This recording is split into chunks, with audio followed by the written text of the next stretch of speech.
जब लग गुरु मिले न सांचा, तब लग गुरु करो 10 पांचा। क्या गुरु बदल सकते हैं? क्या गुरु बदलने से पाप लगता है? आध्यात्म के इस मैदान में आखिर सही गुरु कौन है? गीता जी में वर्णित तत्वदर्शी संत कौन है? इन सभी प्रश्नों के उत्तर जानने के लिए अवश्य सुनिए जगत गुरु तत्वदर्शी संत रामपाल जी महाराज के मंगल प्रवचन। सतगुरुदेव की जय। बंदी छोड़ कबीर परमेश्वर जी की जय।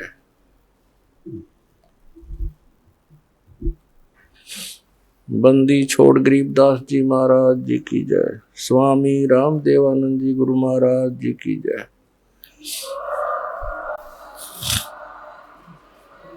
गरीब नमो नमो सतपुरुष को नमस्कार गुरु की नहीं। सुर नर मुनि जन साधुओं संतों सर्वस दी नहीं। सतगुरु साहेब संत सब दंडोतम प्रणाम।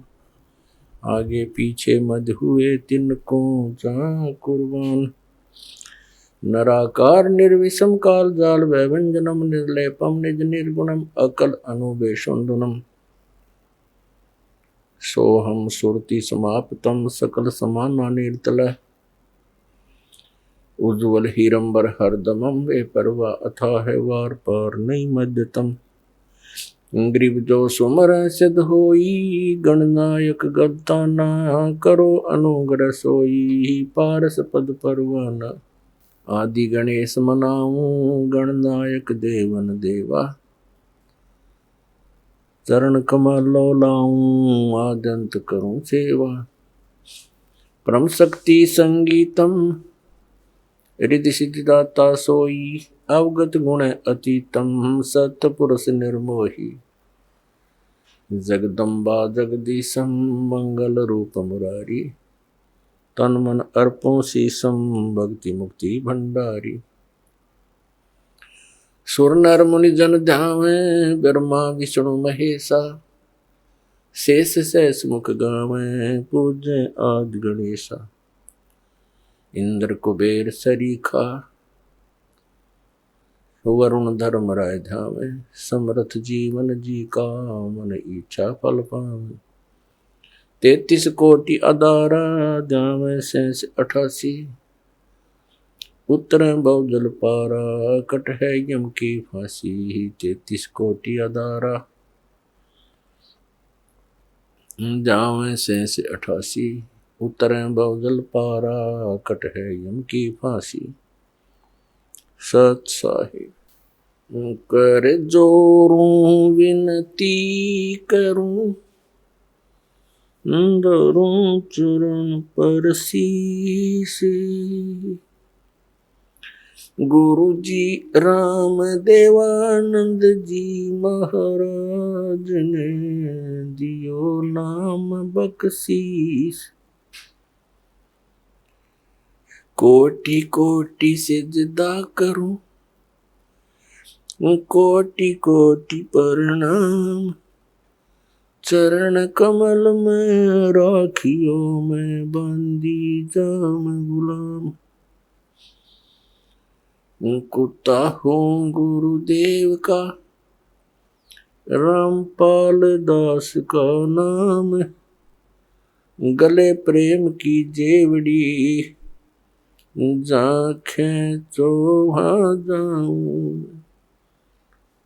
तो करो तो बावड़ो दूर दूर करो तो जाऊं। जो राखो तो ही रहूं जो देव सुख। परम पिता परमात्मा पूर्ण ब्रह्म सारी सृष्टि के रचनहार कुल मालिक कबीर देव कबीर साहब अल्लाहु अकबर जी की असीम कृपा से आप पुण्यात्माएं सत्संग सुनने के लिए उपस्थित हुए।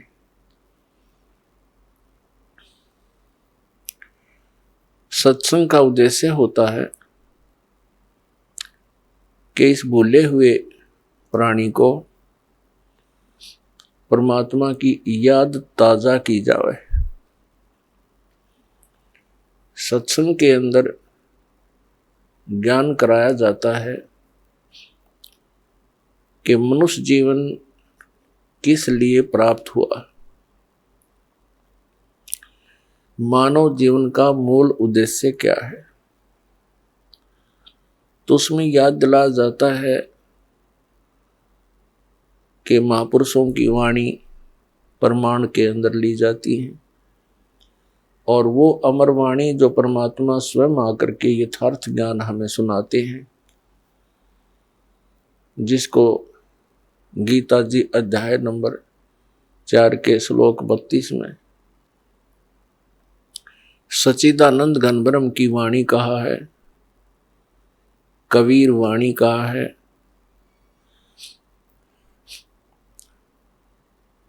वो अमर वाणी परमात्मा स्वयं सुनाते हैं अपने मुख कमल से।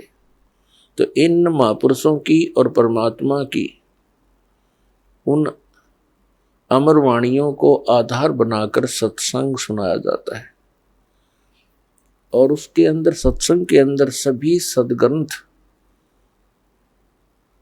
भी आधार बनाए जाते हैं और उनके आधार से जो ज्ञान सुनाया जाता है वो सत्संग है। इसके अतिरिक्त अन्य कोई वचन सुनाते हैं, प्रवचन सुनाते हैं, सत्संग करते हैं और वो हमारे पवित्र सद्ग्रंथों से या उन महापुरुषों की अमर वाणी से या परमेश्वर कबीर जी की अमर वाणी से मेल नहीं खाते हैं, तो वो सत्संग नहीं है, क्योंकि उनके अंदर सत्य नहीं है, सत्य का अभाव है। सबसे पहले सत्संग के अंदर ये जानकारी दी जाती है, मानुष जन्म पायक नहीं रटे हरि नाम, जैसे कुआ जल बिना बनवाया क्या काम। मानुष जन्म दुर्लभ है, मिले न बारंबार, जैसे तरवर से पत्ता टूट गिरे वो बहुर न लगता डर। परमात्मा पूर्ण ब्रह्म सत्य पुरुष कबीर देव जी, कबीर साहब, जो काशी शहर के अंदर एक जुलाहे की भूमिका करके और परमात्मा जो गुण रखता है उसका प्रमाण दे करके अपनी अमृत वाणी को उच्चारण करके यथार्थ ज्ञान देकर वो सहशरीर आए थे, सहशरीर चले गए। वो पूर्ण परमात्मा है और परमात्मा के ज्ञान को परमात्मा ही बता सकते हैं। जीव तो अटकल लगाते हैं। कुछ श्रद्धालु कहते हैं संत को चाहिए कि वो अपना अनुभव बतावे, किन्हीं सदग्रंथों या पोथियों का सहारा ना ले। ऐसे विचार रखने वाले व्यक्तियों का ये भी मानना होता है कि सभी जितने भी ग्रंथ हैं ये मानव की रचनाएं हैं, उनका अपना अनुभव है। पुण्यात्माओं, ये सब अज्ञान आधार से ही प्राणी बोल सकता है और इस अज्ञान को हटाने के लिए सत्संग की आवश्यकता पड़ती है। जैसे देश का संविधान होता है, वो भी एक पुस्तक है और वो भी एक मानव ने लिखी है। आपकी बात बड़ी करके चले और कोई अन्य मानव अपने सत्र का और विधान बनाकर लिख दे और छपवा दे और बांट दे, तो उसकी क्या वैल्यू है, क्या यूज है, क्या लाभ हुआ उसका? वो व्यर्थ है। इसी प्रकार परमात्मा के विधान को लिखने वाला भले ही कोई मानव है, जैसे श्री वेद व्यास जी और श्री धर्मदास जी और श्री गोपाल दास जी,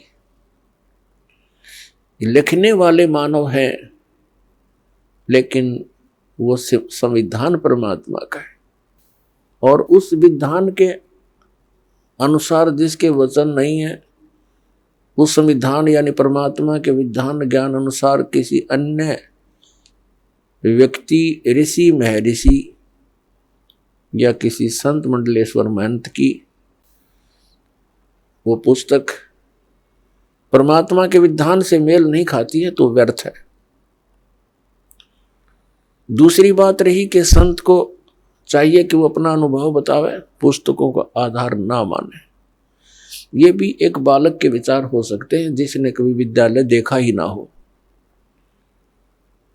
जैसे टीचर होते हैं, विद्यालय में पढ़ाते हैं अध्यापक, उनका एक निर्धारित पाठ्यक्रम होता है, सिलेबस कहते हैं उसको, और जो टीचर सिलेबस से बाहर ज्ञान देता है और सिलेबस के अनुसार ज्ञान नहीं देता है, वो भले ही उसको पढ़कर सुनावे या उसको याद करके वैसे सुनावे, वचन वही होने चाहिए जो पाठ्यक्रम की पुस्तकों में विद्यमान है।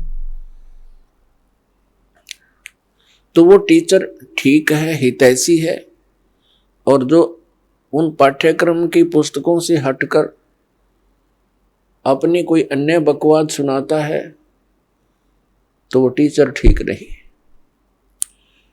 अब जैसे परमात्मा की जानकारी परमात्मा ने आकर बता दी और उन्होंने ये भी ज्ञान दे दिया कि तुम ऐसे ऐसे करो जिस कारण से तुम वहां उस स्थान को प्राप्त कर लोगे जहां जाने के बाद फिर लौटकर संसार में कभी नहीं आना पड़ता। उसको पूर्ण मोक्ष कहते हैं।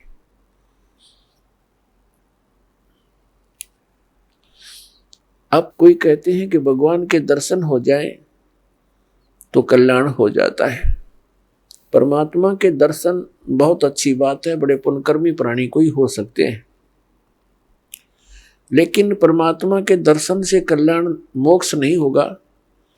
परमात्मा ने आकर के जो ज्ञान दिया है उसके अनुसार भक्ति साधना, नाम की कमाई, यज्ञ हवन, जो भी जानकारी दी है उनके करने से मोक्ष होगा। उदाहरण के लिए जैसे पवित्र हिंदू धर्म के अंदर हम मानते रहे और मानते हैं जब तक ये ज्ञान नहीं होता कि भगवान शिव जी और उनकी धर्मपत्नी पार्वती जी इकट्ठे ही रहते थे एक ही परिवार में, और सबसे ज्यादा दर्शन पार्वती ही किया करती थी, लेकिन कल्याण नहीं हुआ।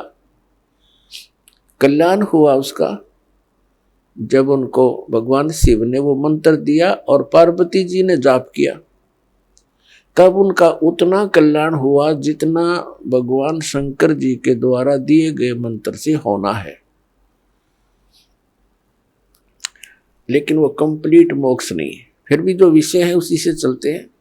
कहने का भाव ये है कि भगवान के दर्शन पुण्यकर्मी प्राणी को ही होते हैं, लेकिन संत जो बताते हैं, परमात्मा जो ज्ञान देकर जाते हैं, उसके अनुसार साधना करने से ही मोक्ष होगा। नाम की कमाई करनी पड़ेगी। कुछ एक ऐसे सिरफिरे संत हैं, वो ये कहते हैं नाम की कमाई कुछ काम नहीं करे, नाम का जाप करने की कोई आवश्यकता नहीं, सतगुरु पार कर देगा। वो टीचर नहीं, वो दुश्मन है विद्यार्थियों का, जो विद्यार्थियों को ये कहता है कि तुमने पढ़ने की आवश्यकता नहीं, टीचर पास कर देगा। और ये अपने आप में संत भी कहते हैं, और श्रद्धालु इनके पास भी इकट्ठे होकर के संत मान करके इनके गुणगान करते हैं इनके विचार सुनते हैं, फॉलोअर बन जाते हैं।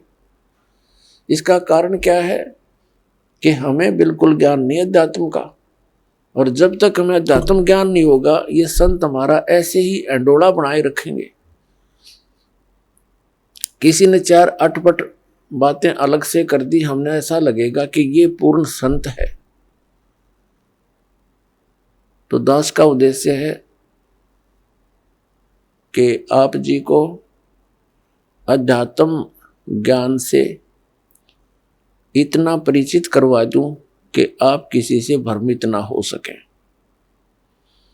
नाम दे देना ये तो आसान सी बात है, उसका आपने सिमरण करना है, बहुत अच्छी बात है।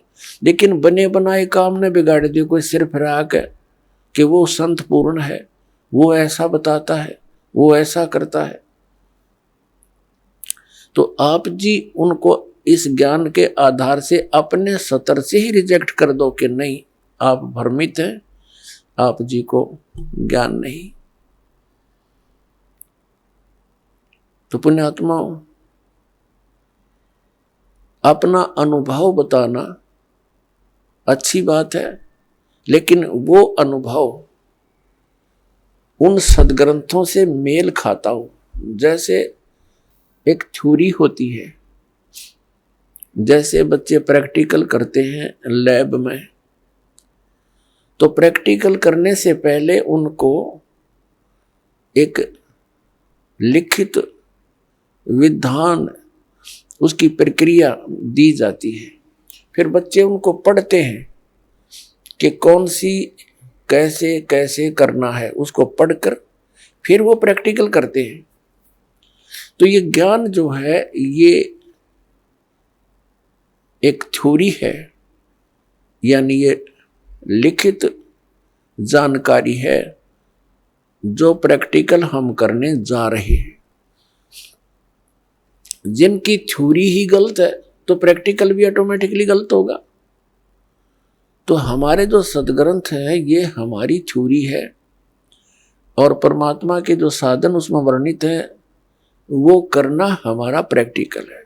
फिर उनके करने से जो उपलब्धि होगी वो भी सदग्रंथों में लिखा हुआ है। फिर वो बताने की आवश्यकता कैसे पड़ेगी, अपना अनुभव बताओ।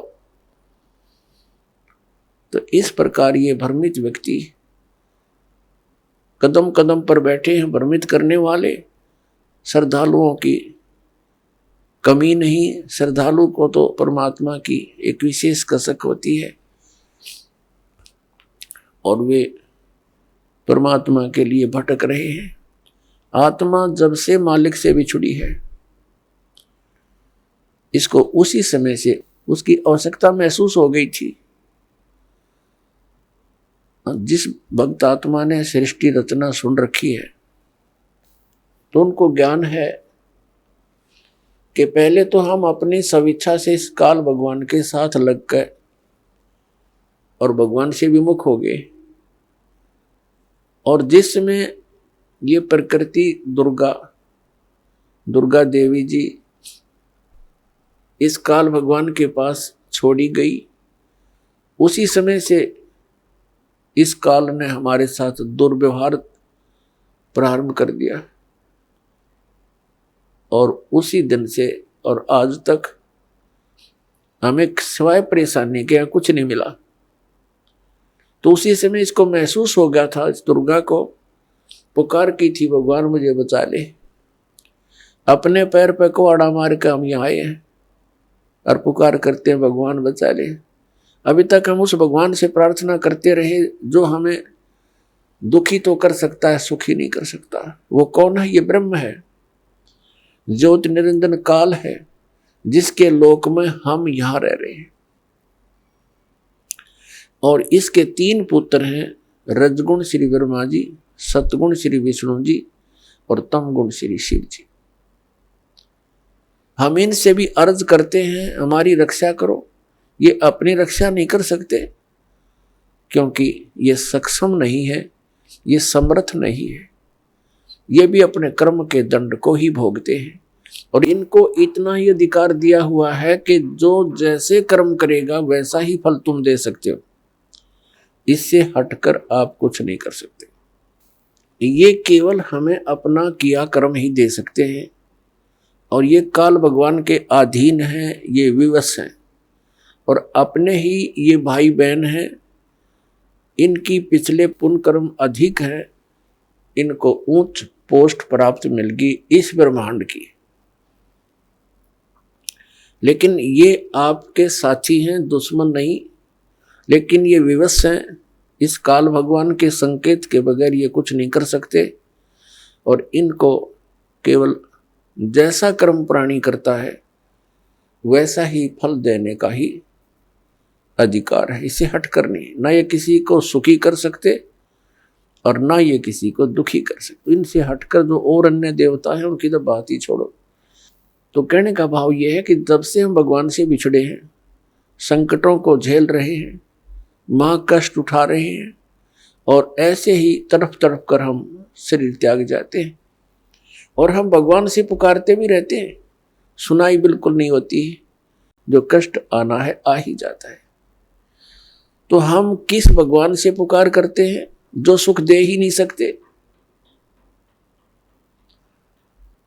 और जो भगवान हमें सुख दे सकता है हमारे प्रारब्ध के अंदर यानी किस्मत में लिखे हुए पापों को नाश कर सकता है, क्योंकि पापों के नाश होने से ही सुख हो सकता है जीव को। तो उसकी हमें जानकारी नहीं, उसका ज्ञान नहीं, क्योंकि इसका काल ने अपने बहुत से एजेंट तैयार कर रखे हैं जो संत कहलाते हैं, महंत कहलाते हैं।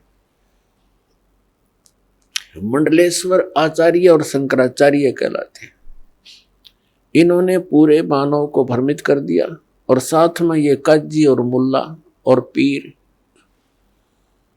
और ये ईसाई धर्म के फादर, ये सब भ्रमित हैं। इनको किसी को भी अध्यात्म पूर्ण ज्ञान नहीं।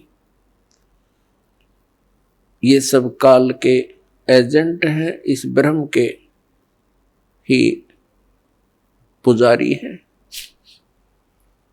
और हमने पूजा करनी है परम अक्षर ब्रह्म की। वो परम अक्षर ब्रह्म ही सब पापों को नाश कर सकता है, और जब तक पाप नाश नहीं होगा जीव सुखी नहीं हो सकता। तो पुण्यात्मा, सत्संग के अंदर सर्वप्रथम तो ये याद दिलाई जाती है कि मनुष्य जीवन किस लिए प्राप्त होता है। मनुष्य जीवन के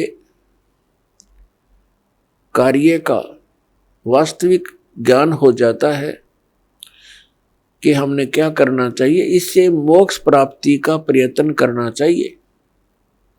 कल्याण के लिए सबसे अधिक प्रयत्न करना चाहिए। तो उसके बाद आवश्यकता पड़ती है कि गुरु पूरा हो। तो गुरु पूरे से फिर आपका काम चलेगा। इसमें मुख्य ये दो कड़ी होती है। प्रथम, पूर्ण संत की प्राप्ति होने पर ही आपको सत्संग प्राप्त होगा, और सत्संग से ये ज्ञान होगा कि मनुष्य जीवन किस लिए मिला था। तो फिर आपका कल्याण बहुत आसानी से हो जाएगा। तो पुण्यात्मा, जो संपूर्ण ज्ञान है, संपूर्ण अध्यात्म ज्ञान है, ये पूर्ण संत ही बता सकता है। अब जैसे परमात्मा ने कहा है कि मानुष जन्म पाय कर नहीं रटे हरि नाम, जैसे कुआं जल बिना बनवाया क्या काम। परमात्मा ने मनुष्य जीवन की आवश्यकता कितनी बताई है कि जो व्यक्ति, जो प्राणी मनुष्य जीवन प्राप्त करके परमात्मा का नाम जाप नहीं करता, उसकी भक्ति साधना नहीं करता, वो तो ऐसा है जैसा जल रहित कूप होता है, वेल विदाउट वाटर, बिना पानी का कुआं। उसका नाम कूप अवश्य है जिसमें जल नहीं, लेकिन गुण कूप के नहीं। ठीक इसी प्रकार जो व्यक्ति परमात्मा की भक्ति नहीं करते तो वो ऐसे हैं जैसे जल रहित कूप। उसका नाम मनुष्य अवश्य है लेकिन गुण मनुष्य के नहीं हो सकते। उसके लिए सत्संग की आवश्यकता पड़ती है और सत्संग के अंदर ये याद दिलाया जाता है कि परमात्मा की भक्ति किस लिए करें। परमात्मा की भक्ति इसलिए करें कि परमात्मा याद दिलाते हैं, साहेब से चतला ले रे मन गर्भ गुमानी। साहेब में भगवान से, परमात्मा से चतला, विशेष कसक बना भगवान की तरफ। अरे मन गर्भ गुमानी, हे अभिमानी मन, परमात्मा की तरफ लग जा। क्यों लग जा, किस लिए, क्या कारण है? ना लगने से क्या हानि है, लगने से क्या लाभ है? ना भी कमल में नीर जमा, तेरा दीना मैल बनाए। नीचे जठरा अग्नि जल थी, वहां तेरी करी सहाय। नीचे शीस चरण ऊपर को वो दिन याद कराए।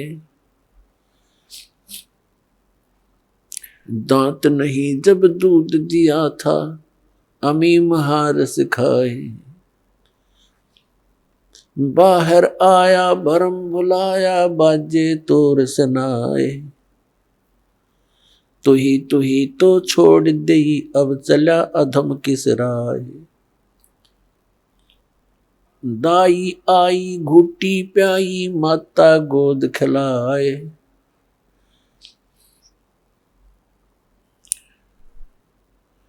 तू ही तो छोड़ दिया, इब चला अधम किस राय।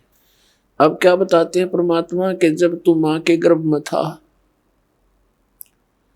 एक विशेष संकट को झेल रहा था। नीचे को सिर था, ऊपर को पैर तेरे।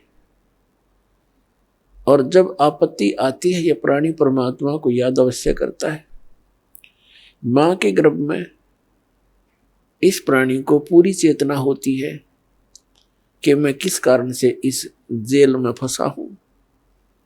उस समय वो परमात्मा से अर्ज करता है, हे भगवान, एक बार मेरा संकट निवारण कर दे, मुझे बाहर निकाल दो, फिर आजीवन आपकी भक्ति करूंगा। 2 रोटी के लिए धंधा भी करूंगा, मालिक तेरी भूल नहीं करूंगा। उस समय उसको अपने पिछले जन्म जन्मांतर की फिल्में देखने को मिलती हैं अपने ही अंतःकरण में, क्योंकि हमारे अंतःकरण के अंदर परमात्मा ने एक ऐसा सिस्टम कर रखा है कि जो भी क्रिया काम कर्म हम करते हैं और जो भी अच्छी मंदी सोच हम अपने हृदय में बनाते हैं, वो सब रिकॉर्ड हो जाती है। जब तक जीव मोक्ष प्राप्त नहीं करता, तब तक उसके अंतःकरण में उसके सर्व कर्म अंदर फीड रहते हैं। और जब ये प्राणी संसार छोड़कर जाता है, धर्मराज के पास जाते ही उसकी वो किए हुए कर्मों की फिल्म ऑन हो जाती है। वहां इसको ये बताने की आवश्यकता नहीं पड़ती, तो नहीं ये गलत करा रही हो, नाट जा। वहां नाटने की गुंजाइश नहीं रहती कि मैंने ऐसा नहीं किया। तो उस फिल्म को देखता हुआ वो प्राणी अपने पिछले मनुष्य जीवन व्यर्थ किए हुए इसको बहुत याद आते हैं और बहुत रोता है। मैं कितना जालिम था, मुझे संतों ने चेताया भी, भक्ति करने लगा भी, छोड़ दिया, फिर उन्हीं मस्तियों में लगा रहा। परमात्मा की भक्ति ना करने से आज तक मैं भटक रहा हूं। तो उस समय परमात्मा याद दिलाते हैं कि जब तू मां के पेट में था, जब तो तू करा था, हे भगवान तू ही है सब कुछ, और आप एक बार मुझे इस मां की कैद से, पेट की कैद से बाहर निकाल दे। आपको कभी नहीं भूलूंगा। तो यहां परमात्मा कहते हैं बाहर आया और भरम बुलाया, अब चला अधम किस राह, ए नालायक, अब कौन सा रास्ता अपना लिया तूने। क्या बताते हैं कि 12 वर्ष खेलते बीते लीना ब्याह करवा। पहले बचपन में ब्याह हो जाते थे, उस समय की वाणी है ये। 12 वर्ष खेलते बीते लीना ब्याह करवा, और तरुणी नारी से बना गरबारी, अब चला मूल गवा। परमात्मा ये नहीं कहते कि ब्याह ना करवाओ, कहने का भाव यू है कि इससे काम ना लगे रहो, इस मनुष्य जीवन के एक मुख्य कार्यों को और इसमें साथ जोड़ लो, और उसके बिना तो ये सारा काम व्यर्थ है, और उसके साथ हो जाने से सारी सफलता। जब व्यक्ति महादुखी हो जाता है, अपने सतर के सब प्रयत्न ये कर लेता है, चाहे राजा भी क्यों न हो, तो उसको भगवान की आवश्यकता महसूस होती है। राजा लोग भी परमात्मा के लिए साधु संतों के पास जाते हैं, आशीर्वाद प्राप्त करते हैं। तो परमात्मा हमें याद दिलाने आते हैं कि तुम भिखारी क्यों बनो, वो साधु क्या करते हैं, वो भी तो भगवान की भक्ति करते हैं, तुम भी करो, तुम स्वयं धनी बनो उस भक्ति का, याचक क्यों बनो तुम। तो वह हमारे समझ में नहीं आई, क्योंकि हम इस गाइड गणे कर रखे हैं। हमने सोच ये रखा है कि भक्ति तो वो लोग करते हैं जो गुफाओं में बैठे, भक्ति तो वही कर सकते हैं जो बिल्कुल घर त्याग कर जंगल में जा बैठे हुए फरी हैं। वह फरी नहीं है, वो तो आपसे भी दुखी है। तो परमात्मा हमें याद दिलाते हैं कि तरुणी नारी से गरबारी और चाला मूल गवा।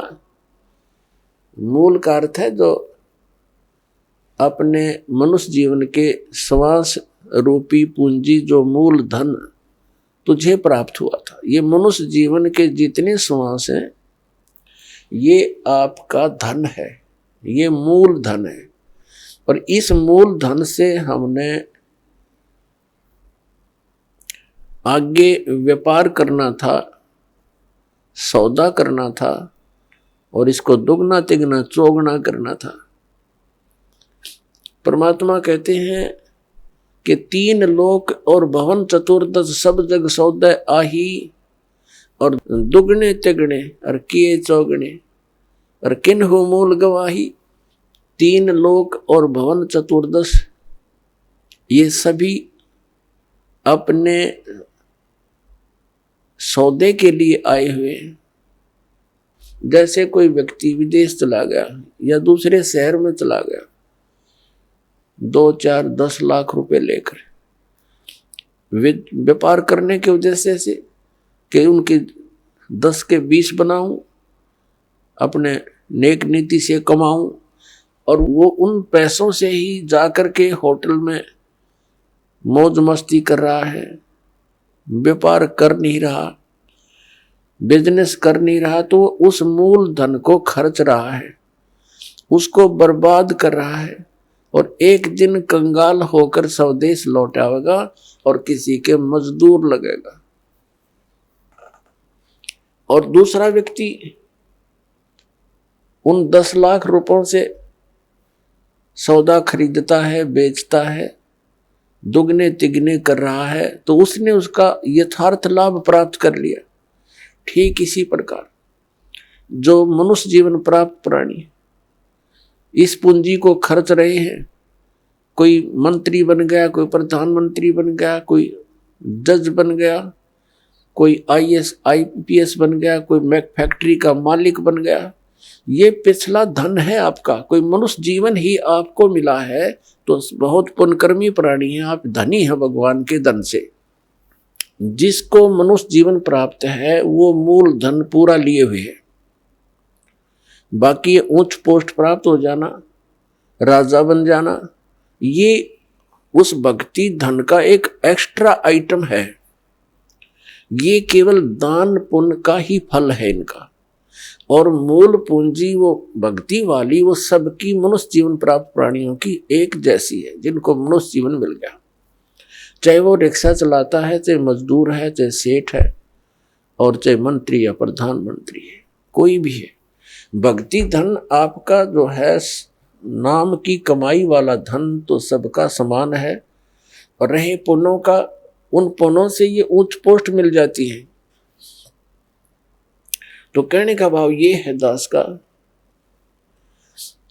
कि जो इस मनुष्य जीवन के इस मूल धन से फिर से अपनी कमाई शुरू कर देता है, परम संत की शरण से उपदेश प्राप्त करके फिर अपने उस दैनिक कार्य के साथ साथ ये भी एक मजदूरी करता है, तो वो दुगने तिगने और चौगने बना रहा है अपने मूल धन के।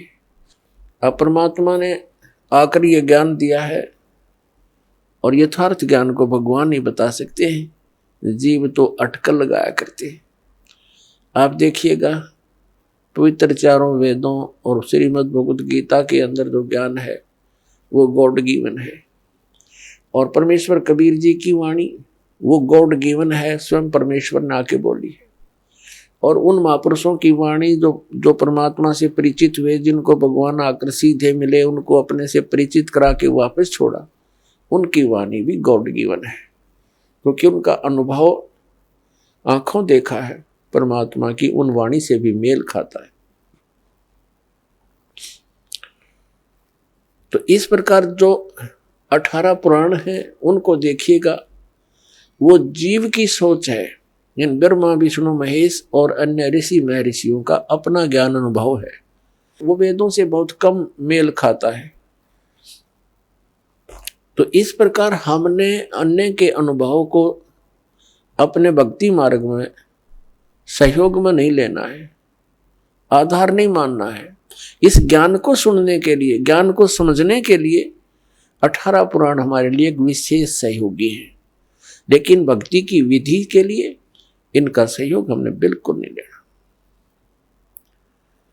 और उसमें जो भी भक्ति क्रियाएं बता रखी हैं वो वेदों से नहीं मिलती है तो नहीं लेना, उनका पालन नहीं करना हमने, तभी हम सफल होंगे। तो क्या बताते हैं, ये मनुष्य जीवन जब तक आपके पास है तो आप इससे ये लाभ उठा सकते हो। क्या बताया है कि लोहे जैसा ताव जात है, ये काया देश राही, और 3 लोक और भवन चतुर्दश सब जग सौदे आही। जैसे कारीगर लोहे को गर्म करता है, उसको इतना गर्म कर देता है बहुत अधिक, और फिर उसको निकाल कर तुरंत उस पर चोटें लगाता है। गरम गरम लोहे पर चोट लगा करके वो जो वस्तु बनाना चाहता है बना सकता है।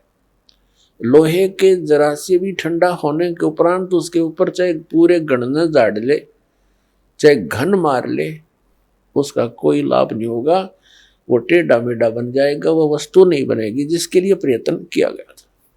तो ये मनुष्य जीवन जिसका शांत हो जाएगा, जब तक मनुष्य जीवन है ये लोहा गर्म है, इस पर राम नाम की चोट मार के आप जो बनाना चाहते हो बना सकते हो।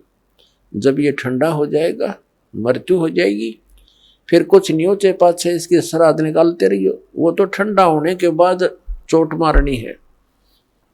और चाहे उसकी 13वीं करते रहियो, 13वीं 17वीं, वो तो लोहा ठंडा होने के बाद व्यर्थ प्रयत्न कर रहे हो। तो यहां क्या बताते हैं,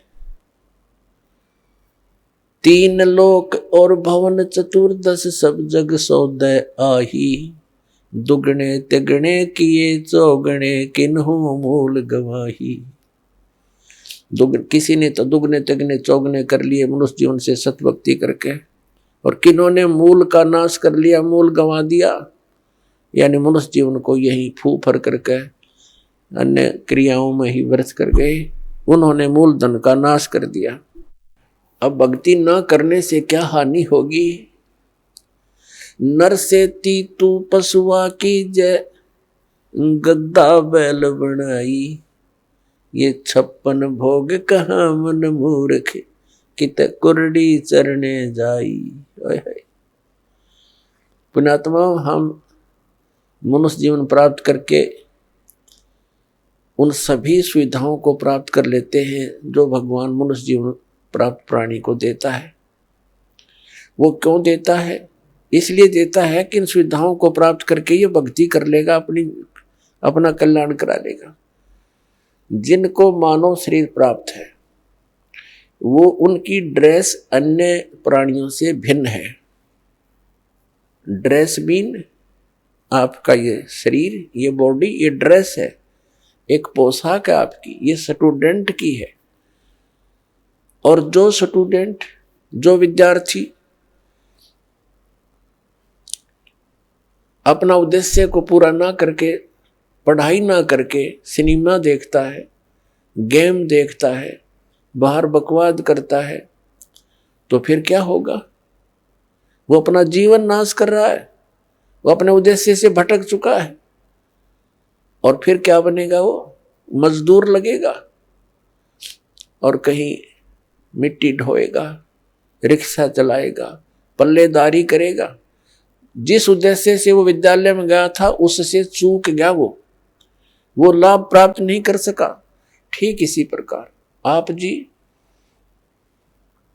जिनको भी मानव शरीर प्राप्त है, चाहे वो रिक्शा चालक है, चाहे कोई मजदूर है, चाहे कोई धनी व्यक्ति है, चाहे अधिकारी कर्मचारी है, या कोई मंत्री, प्रधानमंत्री, मुख्यमंत्री, राष्ट्रपति है, ये सब स्टूडेंट हैं। और जो ये भक्ति साधना नहीं कर रहे वो अपने उद्देश्य से भटक चुके हैं। माता पिता से प्राप्त उस धन का वो दुरुपयोग कर रहे हैं। हमारा माता पिता कौन है? कबीर भगवान।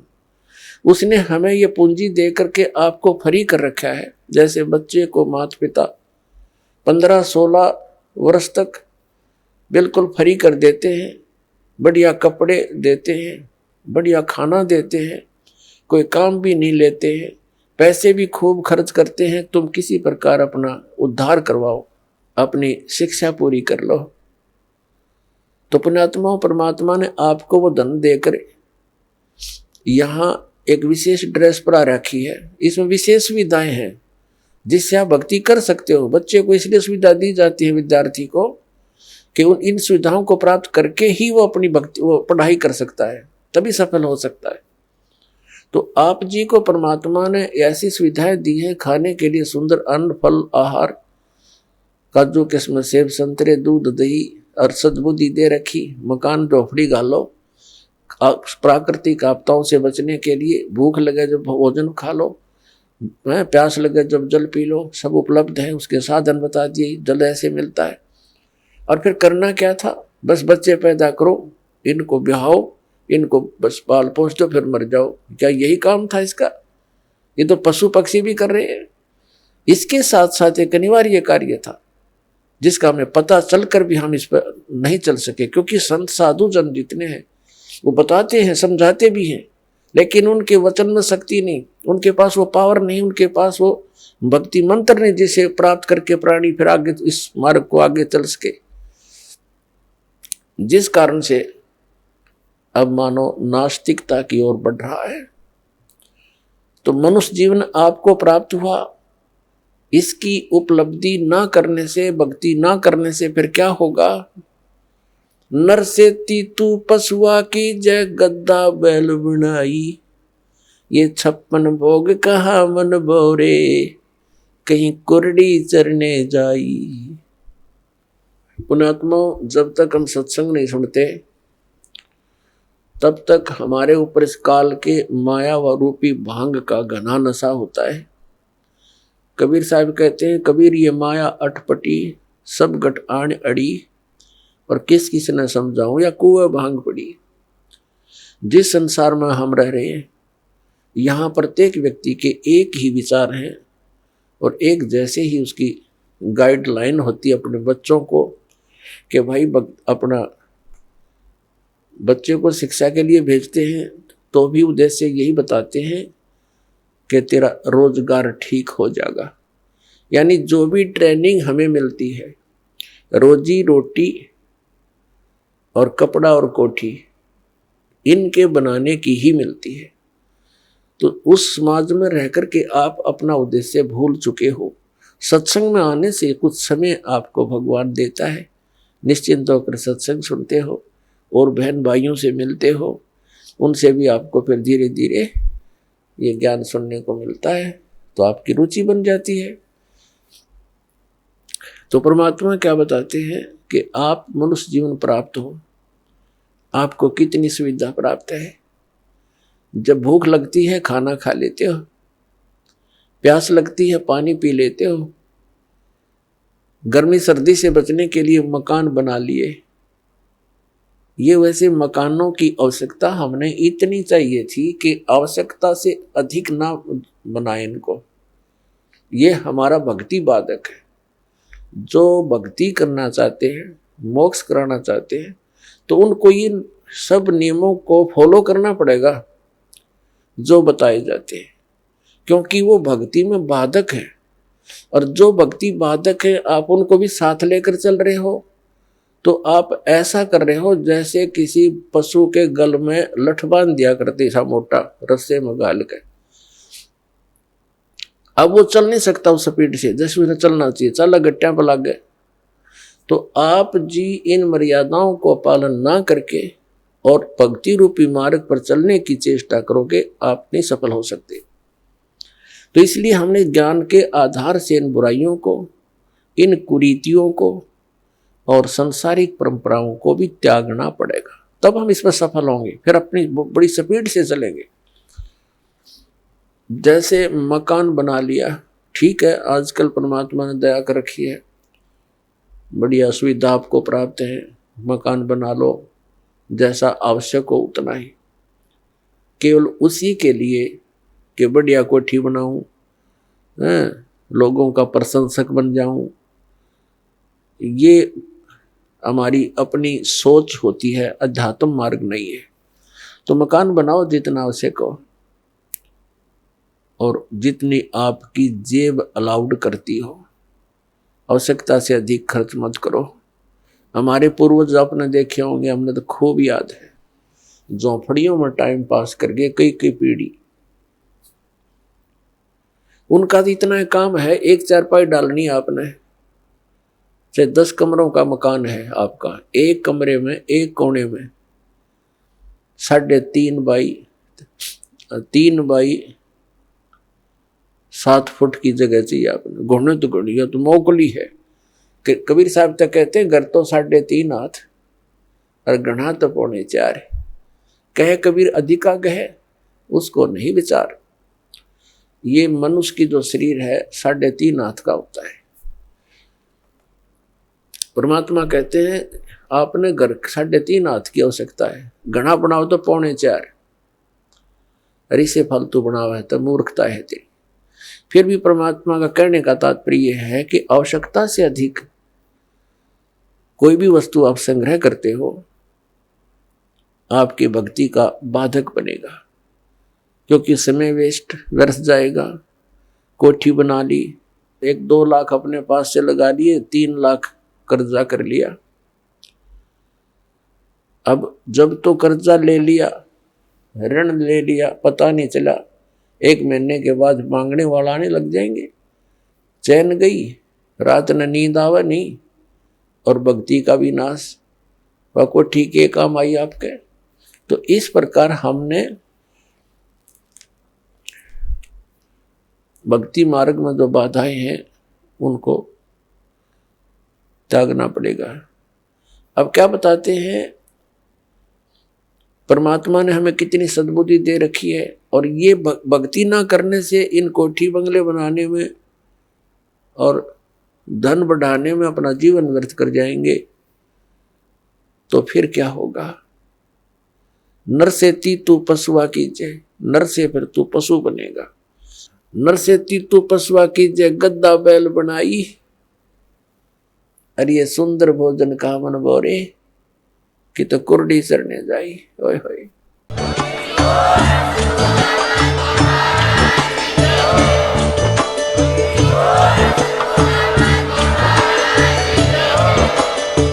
सुन रहे थे जगत गुरु तत्वदर्शी संत रामपाल जी महाराज जी के मंगल प्रवचन। अधिक जानकारी के लिए विजिट कीजिए हमारी वेबसाइट www.jagatgururampalji.org। संत रामपाल जी महाराज जी के शुभ आशीर्वाद से पूरे विश्व भर में 500 से भी ज्यादा नाम दीक्षा केंद्र हैं, जिन पर संत रामपाल जी महाराज जी द्वारा ऑनलाइन निशुल्क नाम दीक्षा दी जा रही है। अपने नजदीकी नाम दीक्षा केंद्र का पता करने के लिए संपर्क करें 8222880541।